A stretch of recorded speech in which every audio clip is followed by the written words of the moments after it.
I live in a small Midwestern city in the United States.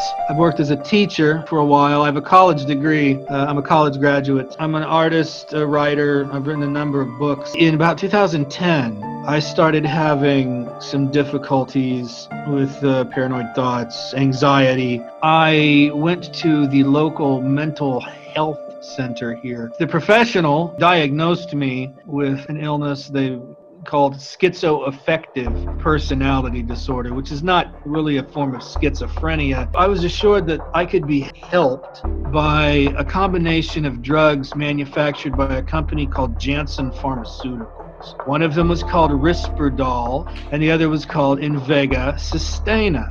I went in and got their injections by their nurses. Lo and behold, the expected thing happened. I started gaining massive amounts of weight, and the sluggishness and the tiredness led to me eventually getting type 2 diabetes. It makes you go blind, lose your fingers and toes, and it damages all the arteries in your body that you need to live. So I also developed another condition, and even called gynecomastia. If you work out, it doesn't matter. It never goes away. I had to have a bilateral mastectomy. While I no longer have gynecomastia, I now have really nasty, ugly-looking scars. Flash forward 10 years or so, and I'm a diabetic, and I'm doing everything I can to try to control weight, lose weight, control sugars, work out, exercise, all this stuff. And I think I'm doing pretty good.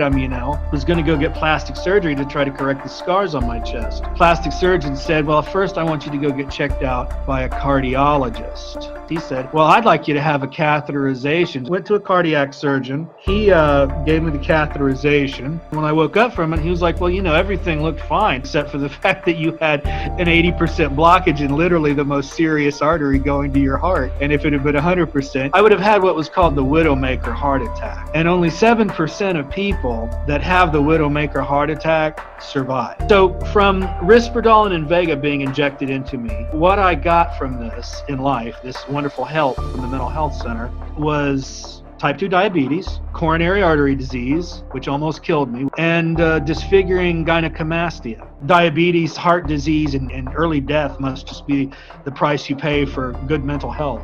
Now, I'm going on 10, 11 years here of living like this. Destroys potentials in your life. You have all these issues that they make worse with their medicine. You don't live life the same way. Whatever relationships I could have had, whatever opportunities I could have taken if I'd have not been burdened with this stuff, those things disappeared in the past. No, at one moment did they sit down with me with any informed consent. Nobody told me jack shit.